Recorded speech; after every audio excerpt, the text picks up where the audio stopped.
কল্যাণপুর বিজেপির শক্তি বৃদ্ধি। সিপিআইএম ছেড়ে যোগ দিলেন 18 ভোটার। কল্যাণপুর প্রমোদনগর বিধানসভা কেন্দ্রের অন্তর্গত গোপালনগর 22 নম্বর বুথে আজ এক গুরুত্বপূর্ণ উঠান সভা অনুষ্ঠিত হয়।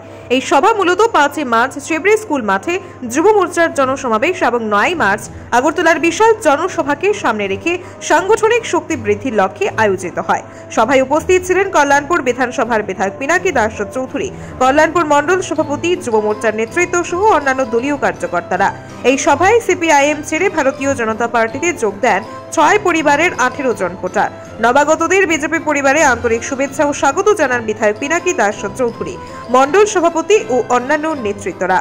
বিধায়ক পিনাকি দাস চৌধুরী বক্তব্য রাখতে গিয়ে বলেন, মাননীয় প্রধানমন্ত্রী নরেন্দ্র মোদীজির উন্নয়নমূলক কর্মকাণ্ড ও জনকল্যাণমুখী নীতিতে অনুপ্রাণিত হয়ে আরও বহু মানুষ বিজেপির প্রতি আস্থা রাখছেন। বিজেপি সরকার সবসময় মানুষের স্বার্থে কাজ করে চলেছে, তাই রাজ্যের বিভিন্ন জায়গায় বিজেপির শক্তি বৃদ্ধি অব্যাহত রয়েছে। তিনি আরো বলেন, 9 মার্চ আগরতলায় ঐতিহাসিক জনসভা অনুষ্ঠিত হতে চলেছে, যেখানে বিপুল সংখ্যক মানুষের উপস্থিতি ত্রিপুরার রাজনৈতিক চিত্র আরো স্পষ্ট করে তুলবে।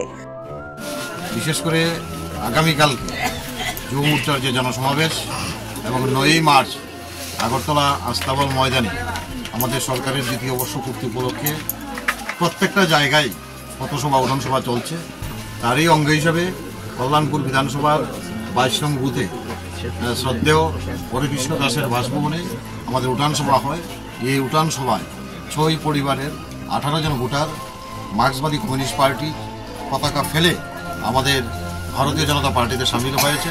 ওনাদেরকে আমি ধন্যবাদ জানাই। বিশেষ করে আমাদের বর্ষিয়ান অভিভাবক বলবো এবং দীর্ঘদিন কাজ করেছেন কমিউনিস্ট পার্টির হরেকৃষ্ণদা সহ যারাই আমাদের দলে আমার সামিল হয়েছে তাদেরকে স্বাগত জানাই এবং আমি বিশ্বাস করি আগামী দিন ওনাদের সলা পরামর্শেই আমাদের এই বুথ এবং বিধানসভা শক্তিশালী হবে।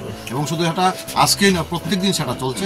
আমার বিশ্বাস আগামী দিন যেভাবে জনপরিচিত হয়েছে কমিউনিস্ট পার্টি, আগামী 28 আস্তে আস্তে তাদের জামানত ধরে রাখতে পারবে। আমি বিশ্বাস করি আগামী দিন এই বিশ্বাস এই এলাকার জনগণের প্রতি আমার আস্থা রয়েছে। সভায় বক্তারা কেন্দ্র ও রাজ্য সরকারের বিভিন্ন জনকল্যাণমূলক প্রকল্প ও উন্নয়নমূলক কর্মকাণ্ডের কথা তুলে ধরেন। বিজেপি নেতৃত্ব গ্রামের সাধারণ মানুষদের দোরগোড়ায় সরকারি পরিষেবা পৌঁছে দেওয়ার প্রতিশ্রুতি দেন এবং সকলকে বিজেপির পতাকা তুলে আরও সংগঠিত হওয়ার আহ্বান জানান।